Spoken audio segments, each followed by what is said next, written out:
नमस्कार बच्चों। आज फिर हम हमारे अतीत का जो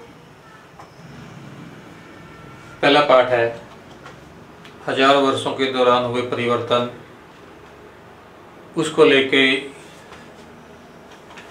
इसका जो तीसरा हिस्सा है इस पाठ का वो पढ़ेंगे।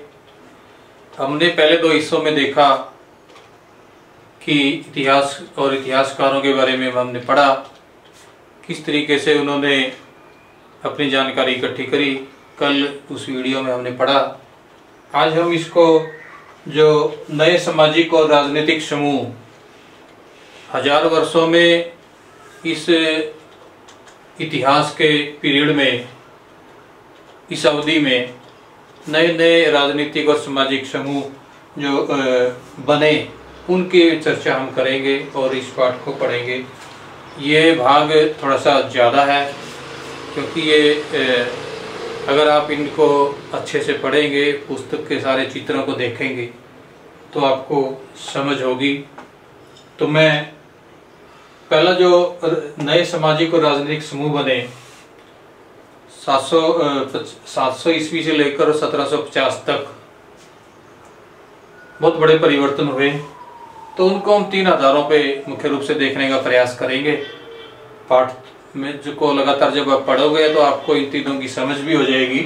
तो पहला जो आधार है, पहले हिस्से पे अगर हम बात करें, आर्थिक आधार पे अगर हम देखें कौन कौन से बदलाव हुए।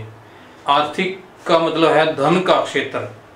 आर्थिक का मतलब जो हमारे काम धंधों के हिसाब से, पैसे के हिसाब से, धन के हिसाब से, जो हमारी आमदनी है खर्च के हिसाब से, आय और व्यय के हिसाब से, राजाओं की जो अर्थव्यवस्था थी, धन की व्यवस्था थी, उसके हिसाब से क्या क्या परिवर्तन हुए।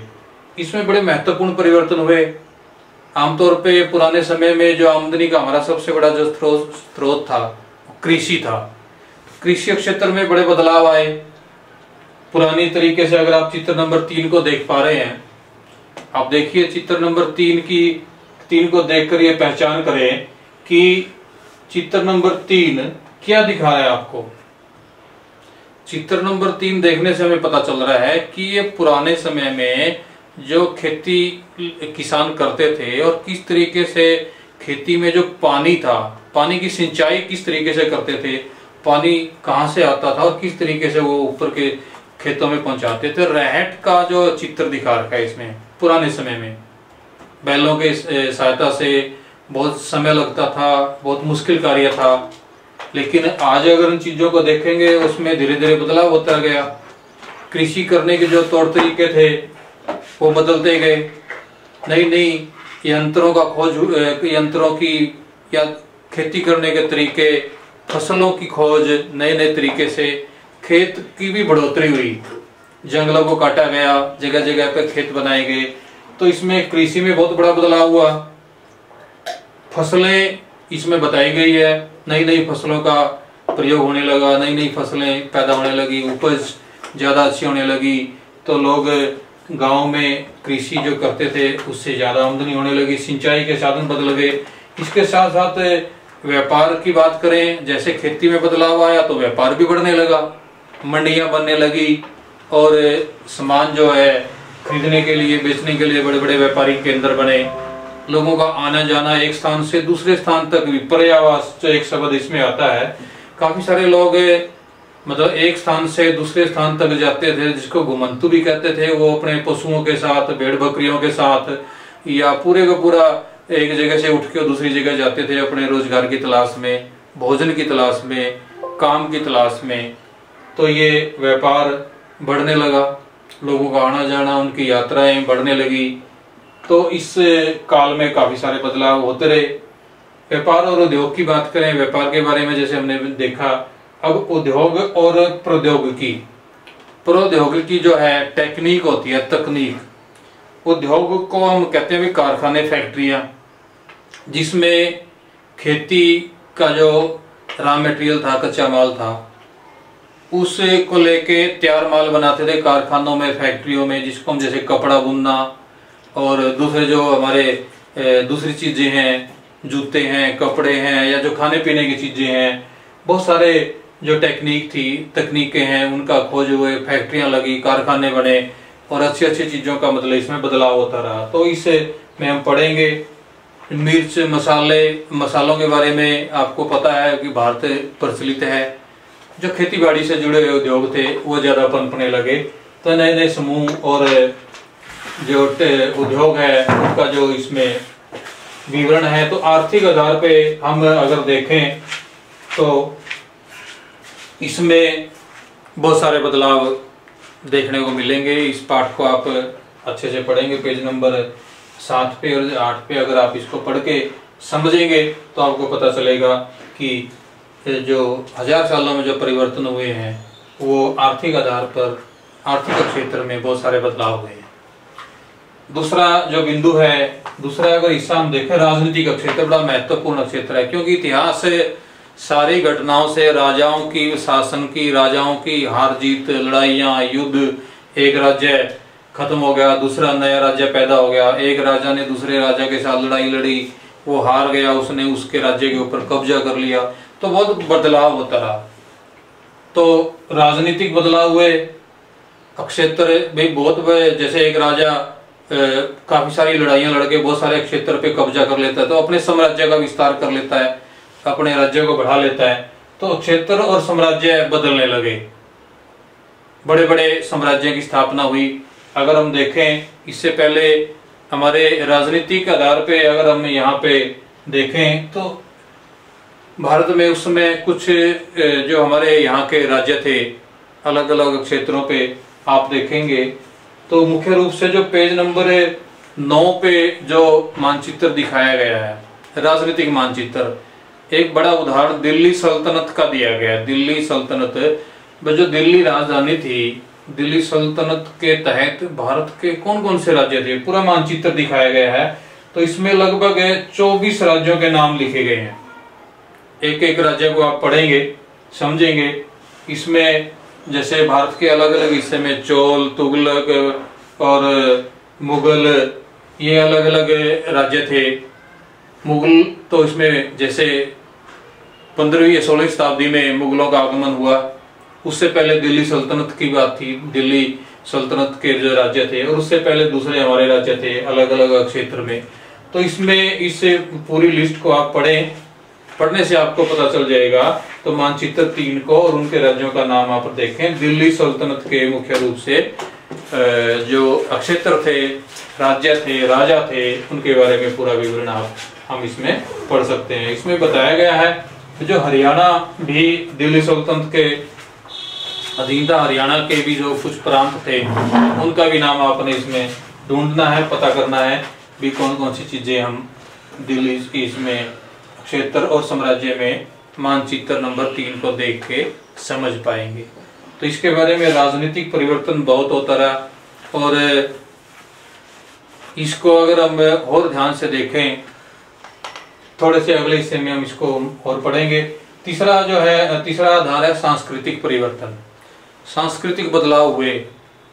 सांस्कृतिक बदलाव में बहुत सारी चीजें हम जो हमारा जो रहन सहन है, जो हमारे रीति रिवाज है, जो हमारे धर्म का जो आस्था का मामला है, जो हमारा भाषा है, वो सारी चीजें इस सांस्कृतिक परिवर्तन में देखी गई।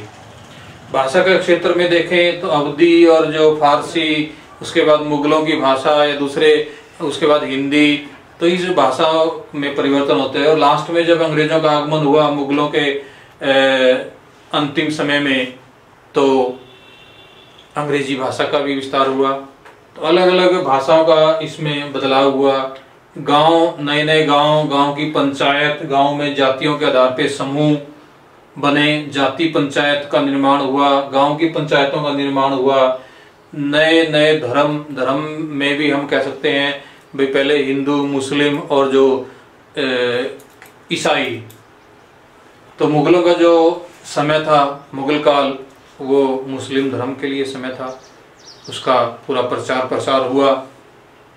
उसके बाद अंग्रेजों का आगमन हुआ तो ईसाई धर्म का प्रचार प्रसार हुआ, और हिंदू धर्म के तो लोग पहले से ही मौजूद थे।